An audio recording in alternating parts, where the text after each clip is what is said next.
Hi, this is Vinny from the iMoot team. I'd like to introduce Andy Chaplin. Andy's also on the iMoot team, so I want to take this opportunity to thank Andy for all his hard work in the lead up to the iMoot Mini Moot, especially liking, sharing and forwarding all of the stuff that I've been churning out on social media over the last few weeks. So thank you very much, Andy, for helping us get the event to where it is. And thank you very much for presenting. So Andy is here to talk about CLIL and Moodle. Thank you, Andy. Okay, thanks very much, Vinny. And welcome to everybody from a rather autumnal North Germany. One of the amazing things about this whole event is the different areas that people come from, and you're getting people from Australia, and it's just really wild. I've just come out of the school where my colleagues saw me in a presentation that came from Hong Kong and was watched from people in Australia, and they were just blown away by the whole technical issue and thought it was really good. Okay, thanks, Gareth. Yeah. Is that any better for you, Gareth?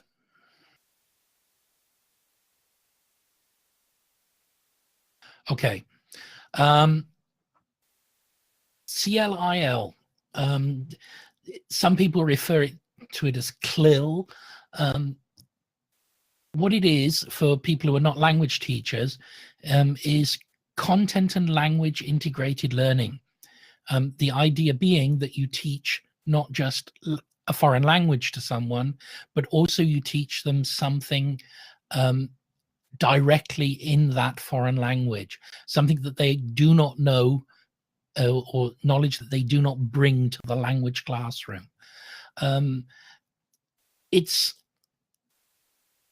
something plus the language. Note here, I didn't say language plus something else.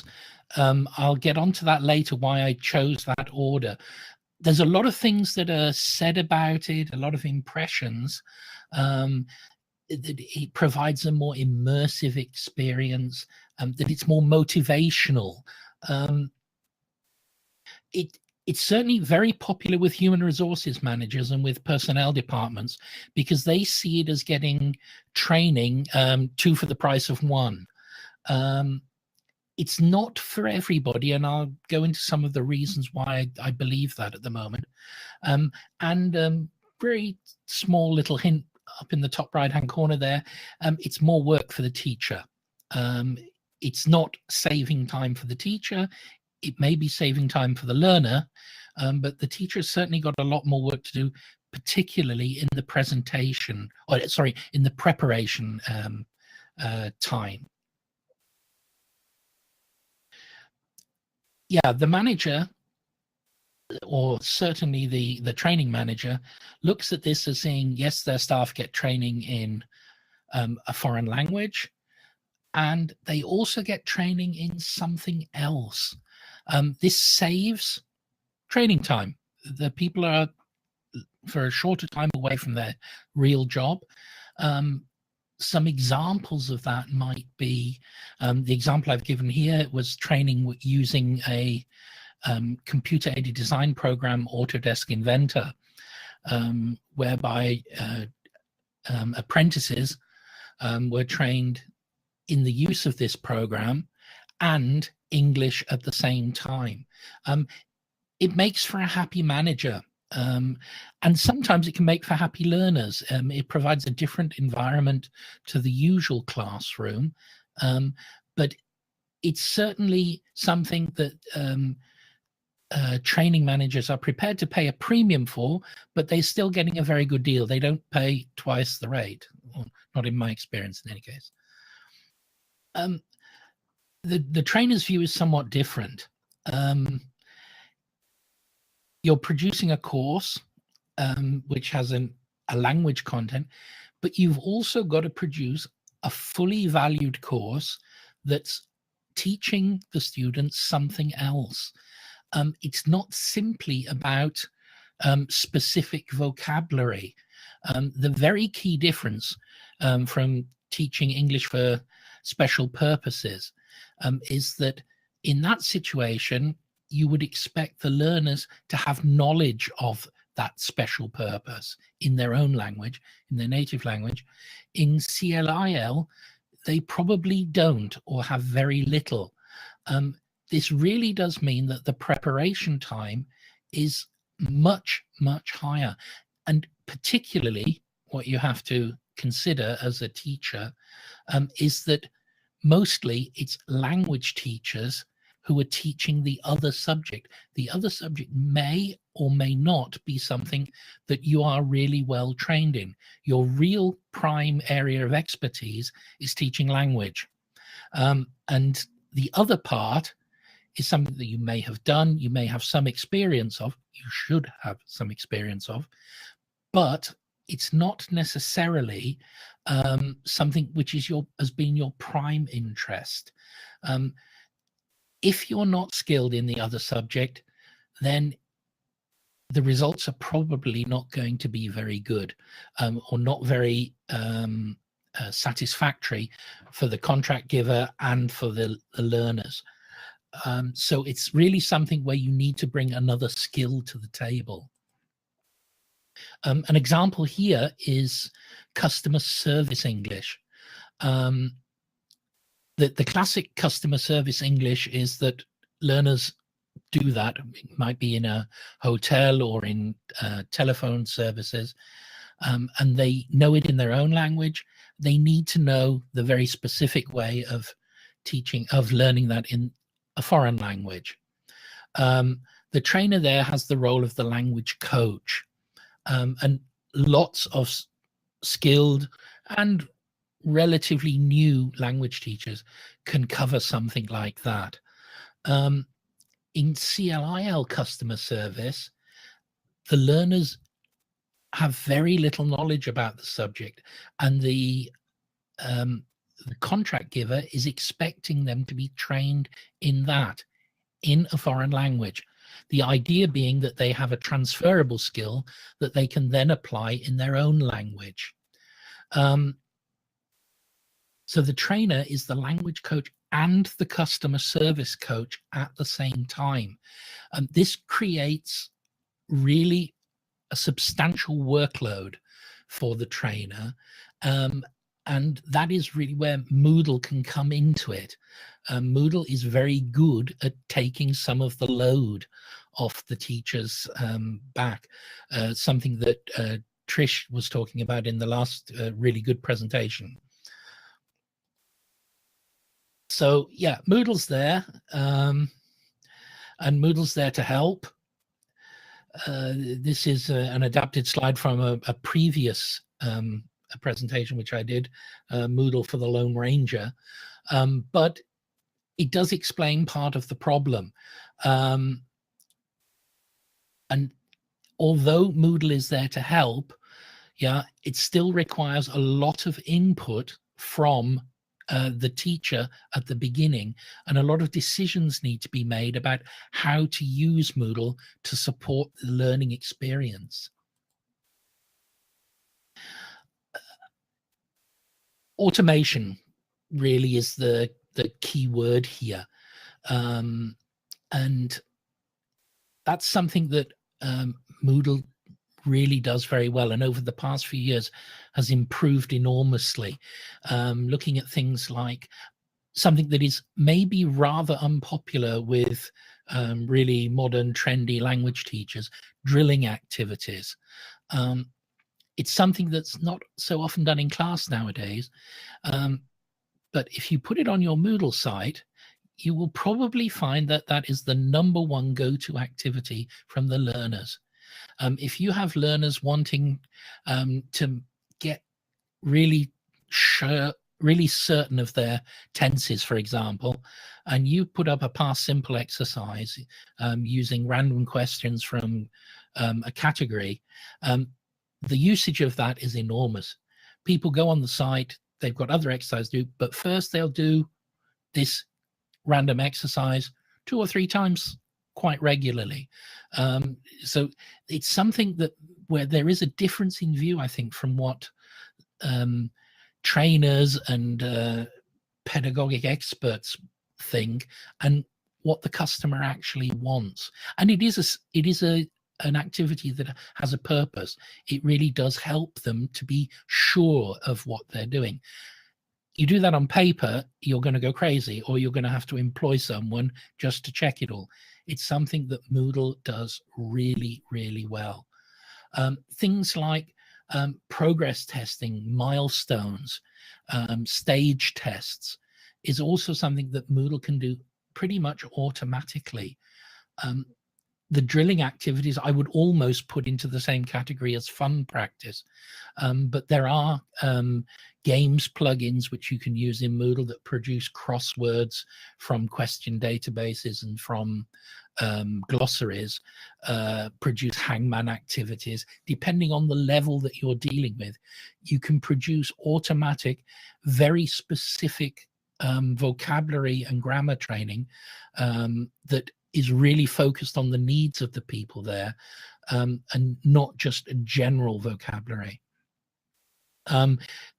Since I believe, and I'm sure Gareth will be able to give me the exact version number, but I think it was since Moodle 3 or 3.1, the interactive questions, or the questions that can be set up that they follow on as conditional questions and not just conditional activities, is something that is also very useful in this situation. And really, if you're getting involved in these more complex type of course designs, it's something that you need to look at. You need to understand the tool that you're working with, and maybe take yourself a little bit out of the comfort zone with what you use in Moodle and what you like in Moodle, and really start looking around for other solutions, or not other solutions, but maybe alternative solutions would be the right phrase there.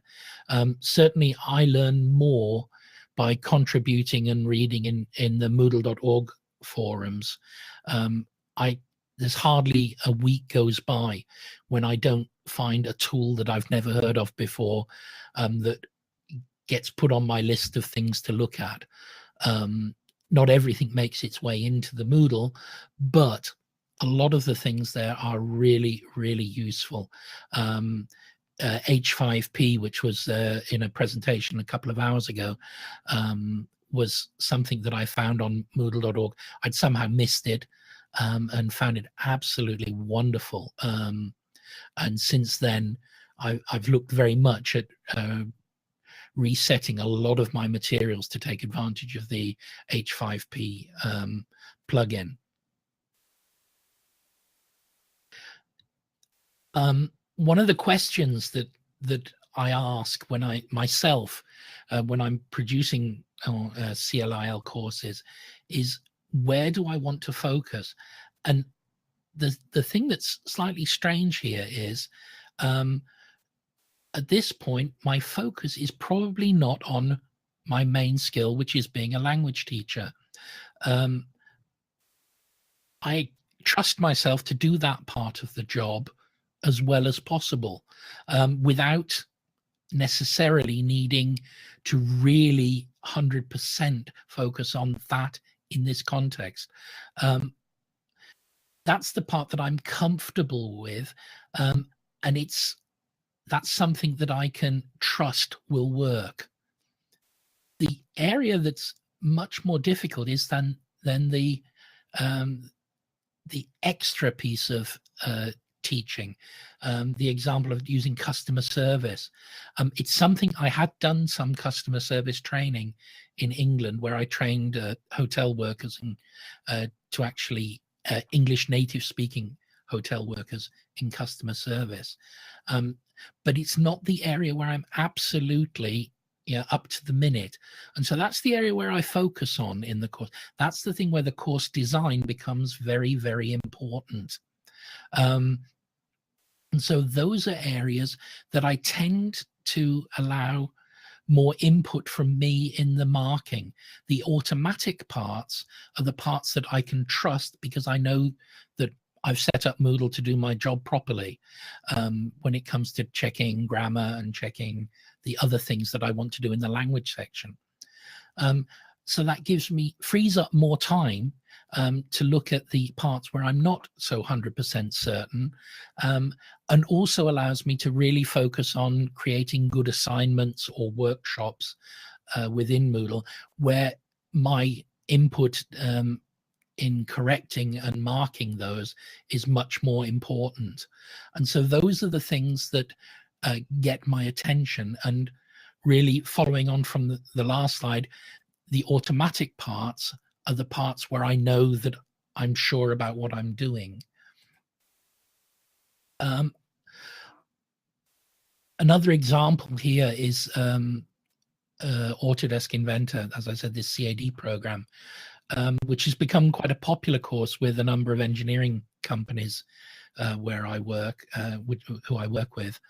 And one of the things that is very useful in that is, particularly when you're dealing with teaching software or something like that, is you can set the software, first of all, in English or in the foreign language that you're trying to teach.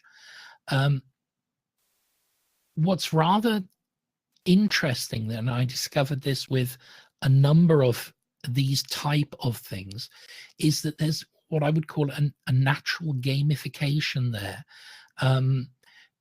The sort of atmosphere and focus in the classes is rather on the software, and to be good at to use the software, you produce 3D models or drawings with it, and to be really good at it, you're almost forced to learn the language if you've set it up in a foreign language. And so with the software, you get a very concrete result, a drawing that is correct or not correct, or a model that is correct or not correct. And that's very easy for most sort of apprentice grade students to understand. And they can see that. And that really brings them to mind with the English, that they know they have to do it to get it right. They have to really concentrate on that to achieve what they see as subsidiary aim of getting the drawing right. And that does create quite a motivated atmosphere. So in that case, the teacher has also, as is often the case with software, there are inbuilt tutorials with most software. If not, there are tutorials that you can look at on YouTube and others are very often published in Vimeo. And that makes it, a lot of the material that you need is already there. Sometimes the language choice is not so good from these training materials, but it's real. And that's also a very valuable aspect, that the language is actually real.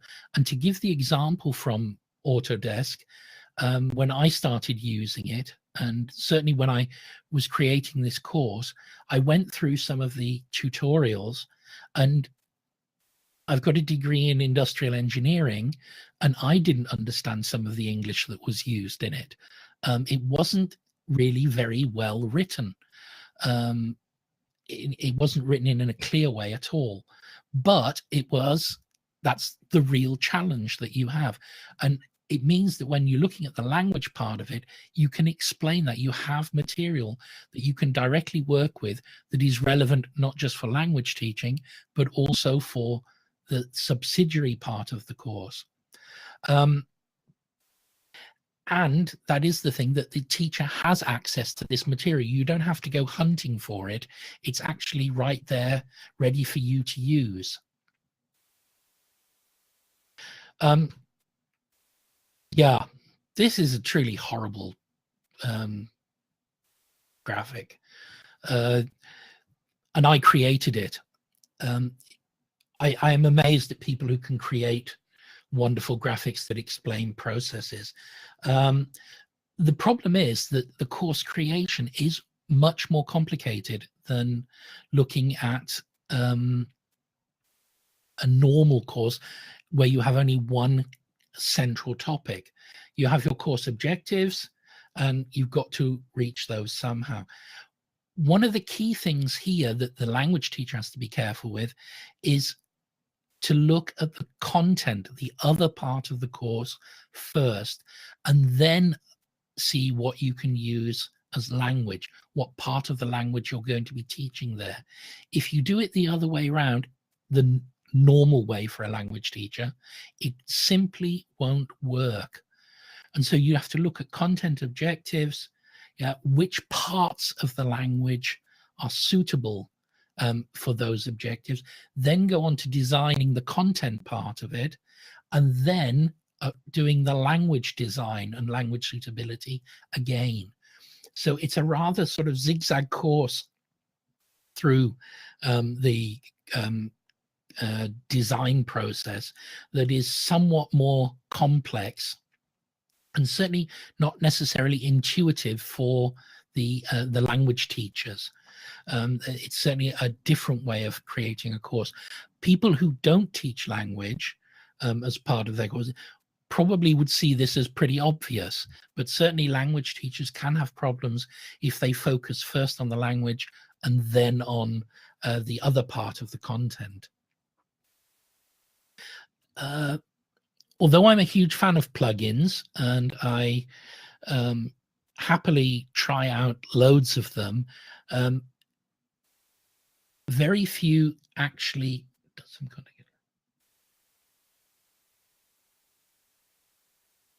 yes, Gareth, it does. So sometimes you will see content that goes horribly wrong in translation, and things that you would need to be aware of. There are probably things like cultural differences. The customer service example, things that are perfectly acceptable in Britain and America are really not acceptable in Germany, or maybe the other way around. And so, yes, sometimes looking at native speaker content can get you into quite a big troublesome area, because it doesn't translate at all. You have to look at the culture and then create new material for it. That is absolutely correct. Yeah. With the plugins, I would say for in CLIL, there are really one is absolutely essential, and two make the job a lot easier. The one that is absolutely essential, I believe, is subpages, which I think is one of the OU set of plugins.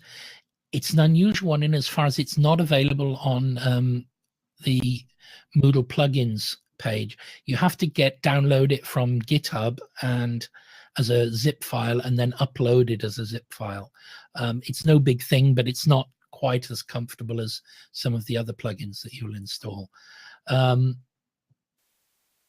great thing about subpages is that you can hive off content, and you have the ability to have your core part of the course, and then with one entry, you can then go over to the language part.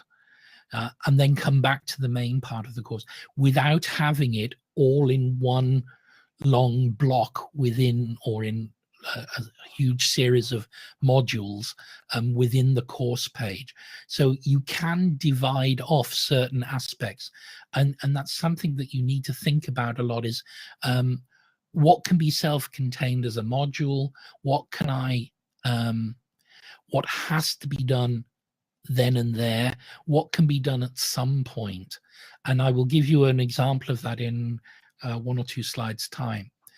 The progress block is very good, because where you're getting into more complex courses, getting an overview of what's actually going on is really quite useful. And you can see here with the progress block, even for someone who is perhaps not or hasn't used it, it can be set up with times, which is something which I, in this case, would probably not approve of, or it can be set up simply with activities. And here you get a very good view. This is one taken from a real course of mine in a school. And you see here, people who've done nothing, people who've done everything, and you can see where the gaps are, which can allow you to communicate with students quite easily and see whether it's just they haven't got around to that yet because they wanted to focus on something else, or that they haven't, they really don't understand it and have a problem. So that's certainly something which allows you to keep a sort of overview of these more complicated courses. Following on from that is another, I believe here we're going into sort of the worship section of for Gareth. I believe grid format is one of his babies. I believe he took it over from someone else, but is now the lead maintainer on it. Since I discovered it, I've certainly changed all of my courses to use the grid format. I think it's absolutely wonderful. And in courses that aren't necessarily completely linear, that there isn't a better way of presenting the homepage of the course. It allows you, for example, in this case, a course which I did on business English, allows you to focus on particular areas. It would be possible to have materials which were focused on business practice and then focus on the language required in a separate block, but you can do it however you want. But it gives learners a really good introduction on how to, a really good overview on how the course is laid out. And those three blocks together, I would say, are the most useful for managing more complex presentations of materials. I did think of saying useful activities here, but I do see it more as a tactic. Very often with Moodle, there are many ways of doing the same thing. You can do it, the hardcore way, you can do it using other workarounds. But I think the key thing in these more complex courses is to have a way of thinking, sort of a guiding philosophy, to use a rather highbrow term. But certainly things that can be used a lot here are things that will allow, first of all, self-oriented learning, such as random questions in quizzes, which I referred to earlier. Those things are simply great if they're correctly set up. Even now with Google, the ability to set up and questions that analyze at the sentence level, not just at the word level, so you can give short answers with varying forms of correct grammar. It requires a lot of work to set it up, and usually the first few times you run through the course, you will find that students come up with lots of right answers that you never thought of, and you need to add those in as options. But once you've done that, you have a really, really tough, resilient system that takes an enormous load off your shoulders of checking. Creating regular milestones, rather shorter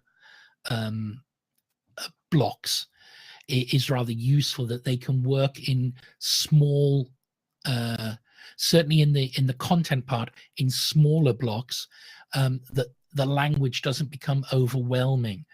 And then glossaries, I would say, are something that is often forgotten, particularly when you're looking at teaching another subject. It's a perfect example of an activity where learners can then create glossary entries, which are then used, which they can then collaboratively update. It's a wonderful way of working together and producing really useful resource of what terms, phrases, and processes are in another language. The other two things are having some way of quickly diving in and communicating with people. And chat rooms are one thing that I find very, very useful. Having a chat room on each course, which is usually when I set them up, is having there will be a certain appointment each week when I am always there, where people can sort of surgery hours, where people can ask questions. But it's also very useful if you're online at the same time as someone else, or you get an email with a problem, that you can go to the chat room, meet the person quickly and discuss it. The alternative is this is a peer in, which is something which I only discovered, again, I missed this one completely, only discovered through the H5P plugin. It's truly amazing. It's a video conferencing tool that works directly in the browser, doesn't even need registration. You just go to the page, click on it, and you can talk to somebody in real time. And the quality of the video and the sound is excellent, certainly good enough for a language teacher to use. And having access or quick access to these sort of tools just helps you later when you've got bigger problems, getting the small ones out of the way quickly, and having these the ability to communicate in several different ways is certainly something that you shouldn't ignore.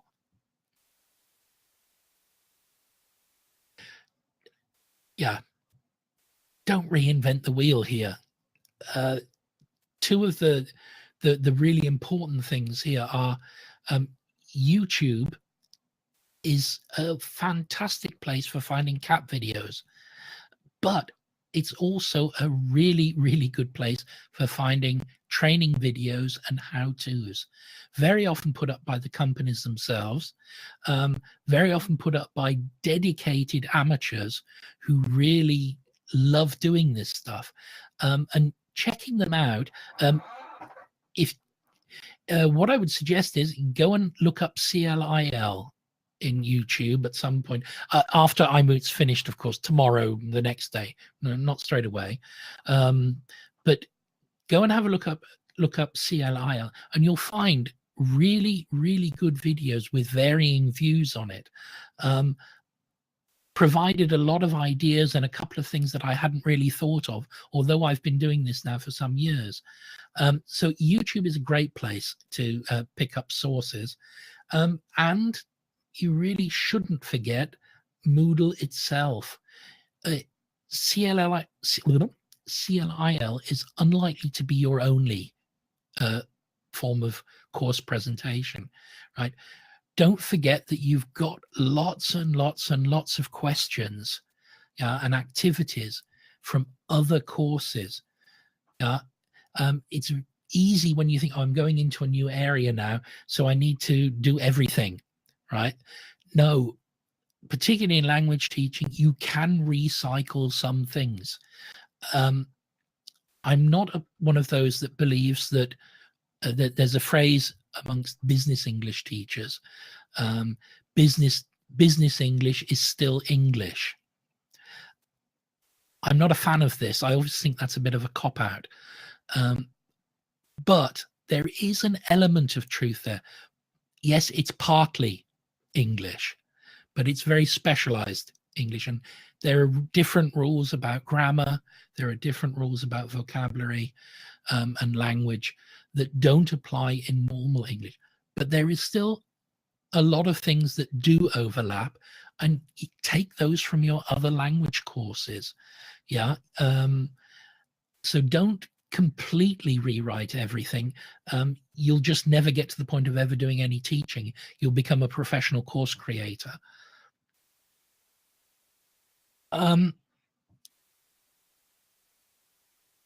Yeah, gamers.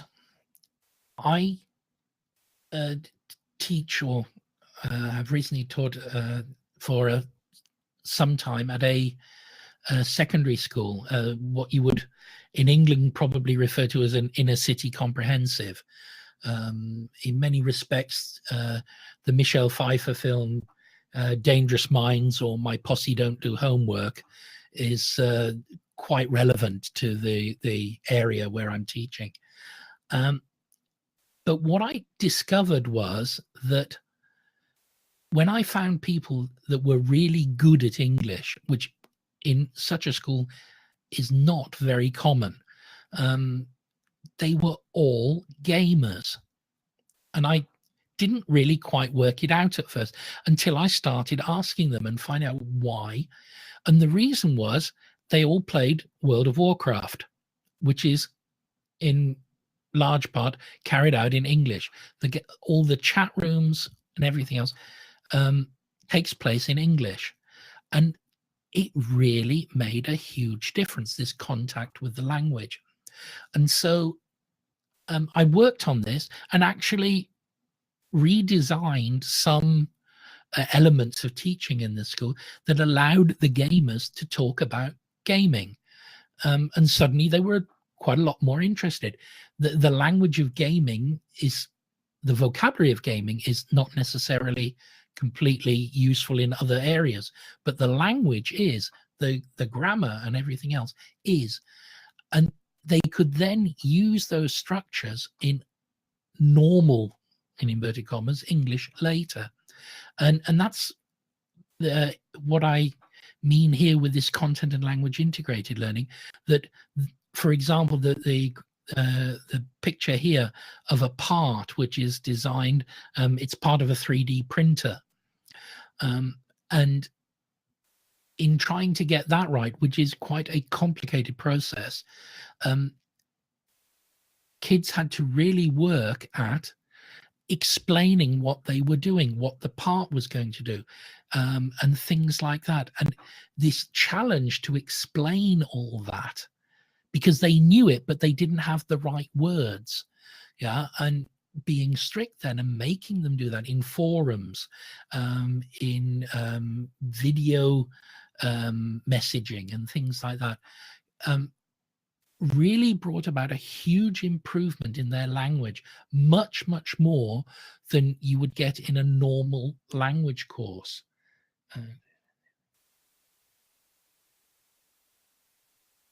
Absolutely, Trish. I wonder if, did you do it by accident and then discover that it worked, or was it something you knew in advance? Because at first I did it, but I'll be honest, I did it by accident. Now I do it with planning, but yes, it's certainly something that does work. It doesn't always work, but it often works. Yeah.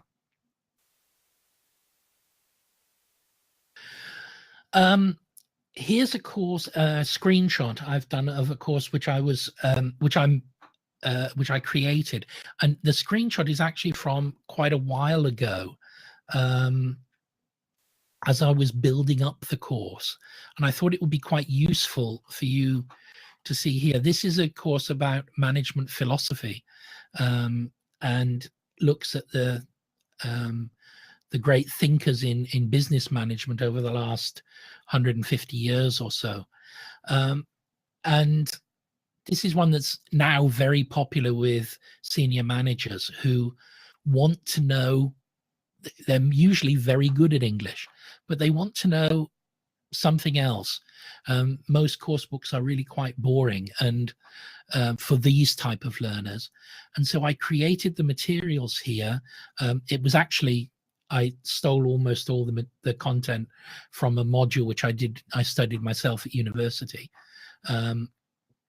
But I looked at, for example, here we have an example that Frederick Taylor, the man who really brought the stopwatch to industrial production. And so for Taylor, one of the important things is describing processes. So we looked at, I introduced there, or had already noted there, that the language would be present simple, describing facts, describing processes. Trends were very important because of the work that he and Henry Gantt did together, and trends are a present continuous activity. So that was something that was important. And a reminder there that I need to make sure that the learners don't overuse it. So I built that into the course. And then something which a lot of managers use, a Gantt chart, something people that have done anything to do with process management or project management will recognize this. And so there, the language of the Gantt chart, in this case, I would expect them to know mostly how one works, but here very clearly focusing on the language that's used there, and then using the book to provide more background information on it. That's sort of that was sort of the skeleton of that module, and then modules on other thinkers where they focused on different aspects, looked at different parts of grammar, and that was put together in that way. So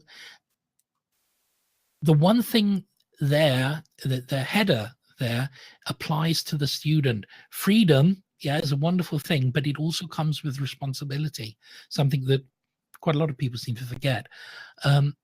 And this responsibility is that you're creating a course that isn't necessarily linear, or certainly has more potential for diversions.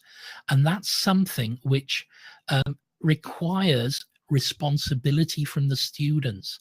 And it may well be that that's, again, something that using tools like the progress bar, that you can instill in the student at the beginning. You may need to do that more often. One of the great things is that Moodle gives you these tools and allows you to do it. It doesn't take over. It doesn't stop you being a good teacher or get in the way of you being a good teacher. But the key thing is that it allows you to cover all the bases. And certainly, I do this almost always as a single tutor. I very rarely create these things in groups, although some I do work with colleagues on. But mostly I am able to set it all up and run it rather like Trish does as a one-man band, or one-person band, I should say. Was it Trish or Tish? I've forgotten now. How embarrassing. But yeah, it's something that you do need to keep an eye on, particularly where you've got automated processes, that you still check that the learners are doing their bit. That's it, really. I've covered sort of more about the way that it's the way I go about creating these type of courses. As I said, it's primarily about language plus something else, or something else plus language, but it applies to a lot of more complex course creations where you have maybe multiple objectives, and it's a way of thinking about how to deal with those and using the tools. I hope it's been interesting, and if you've got any questions, please don't hesitate to ask them. Either grab the microphone or put them in the chat column. Failing which, I will certainly, you can post in the forum attached to this course. And if you want the slides, I will be adding those later to the course. I forgot to do that before that. There are a number of links on the course which should have appeared now, with links to the various plugins and some other things. And also, I will, in the course of today, I will be doing a Pechakucha version of this presentation, which I'll upload onto my YouTube channel. And you're more than welcome to pick that up, and you'll be able to have a sort of a shortened version of this presentation. Hope you enjoyed it, and look forward to connecting with you all in other presentations later on today.